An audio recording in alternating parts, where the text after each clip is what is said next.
welcome back to my channel. My name is Ruth Marie and this is the Vintage Raven. In this video, I'm going to keep it short and sweet and quick. I'm going to be doing a small pattern haul, vintage pattern haul, and I'm going to discuss some of my fall plans because fall is fast approaching. Yes, it's still hot. It's blazing hot outside, but you usually tend to sew about a month or two prior to fall so you can enjoy your fall projects in fall. So not sew them in fall, you sew them in summer so that you can enjoy them in fall. That's how, at least that's how I do it. Miss Stephanie Canada over at Backroom Finds was having a pattern sale over the summer and I could not help but order a few things. It's kind of a mixed bag. I have something for summer. Actually, I have two things for summer. You know, here's the thing about Florida. It's hot for most of the year. So even though you're in summer, you're probably going to wear, Even though you're in fall, you're probably going to wear summer attire because it's gonna be hot. And I am guilty of being your basic fall girly, okay? I wanna wear plaid, I wanna wear flannel, I want to wear cozy sweaters, I want sweater weather attire. Oh, sweater weather. Sweater weather. Sweater weather. Oh, God, I was... Finally, sweater weather. But I tend to get a little overheated in fall attire in Florida. So my plans for fall is to make summer attire with autumnal colors.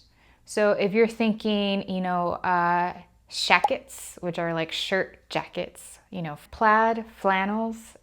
Instead long sleeve, it'll be short sleeve or no sleeve. So I still want like the autumnal colors. I still want the plaid, but we're going with lightweight cottons and linens, and we're going with short sleeves or no sleeves.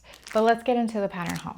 All right, I got the order right here. That way I got everything correct. The first on the list is the 1980s Butterick fit and flare low back dress pattern. I chose this one because I am on a mission to make clothes that is adjustable. So I started with the tops. I'm going with elasticated shorts.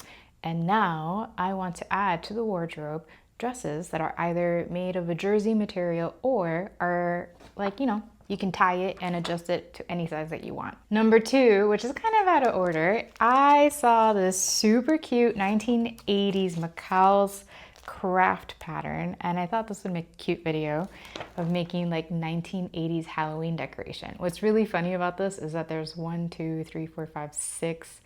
Halloween patterns and one winter pattern. So there's like a snowman in here just randomly shoved into this pattern series.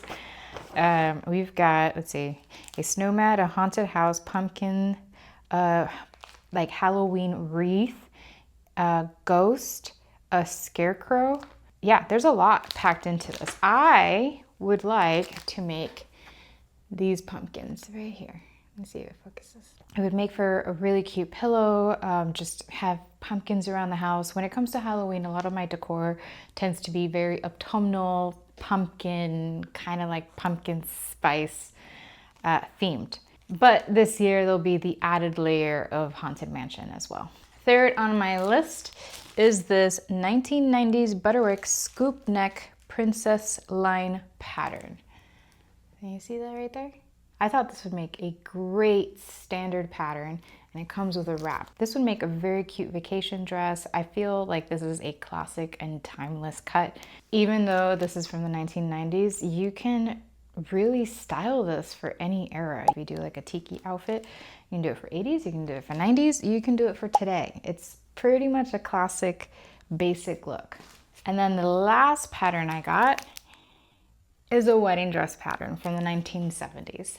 So I recently got engaged and I have not decided if I'm going to make my wedding dress or not. We're gonna keep it very, very simple. We're gonna have a very, very simple wedding, and I want a very, very simple wedding dress. Even though this pattern showcases floor length dresses, I'm probably going to cut it to be T-length or just right above the ankle.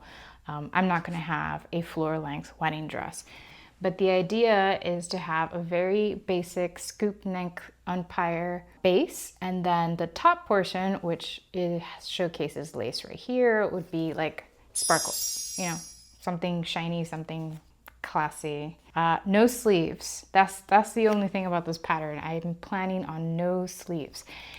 I will make the wedding dress if I can't find the dress out in the wild that I want. This is a TBD. We don't know yet. We don't know if I'm going to make my wedding dress yet. When it comes to other fall plans, it's still in the works. However, I did buy this jersey material spider web. It's like a holographic spider web print on a jersey material. And I was thinking about doing either a wrap dress or some sort of like bodycon cocktail dress, if that makes any sense. And if I find the pattern that I'm thinking about, I'll put it right here.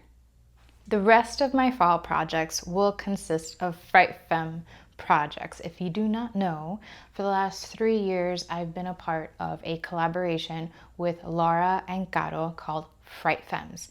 Each week there is a theme that we all follow, and we all have a makeup / costume look that interprets that theme. This year we're going to be a little bit more flexible with it. All 3 of us are very busy and are going through very large life changes right now.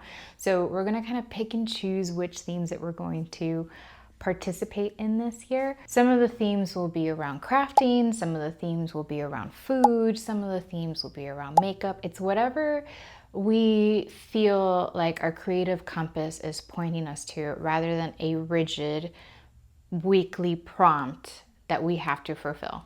I personally would like to do 1 craft, 1 costume, and 1 makeup at the minimum when it comes to Halloween. And that is in addition to the pumpkins that I want to sew. So you tell me, what kind of content would you like to see this fall season, and what are you going to be working on? Let me know down in the comments. I'm super curious what it is that you would like to do. And with that said, I'll see you in the next video. Bye.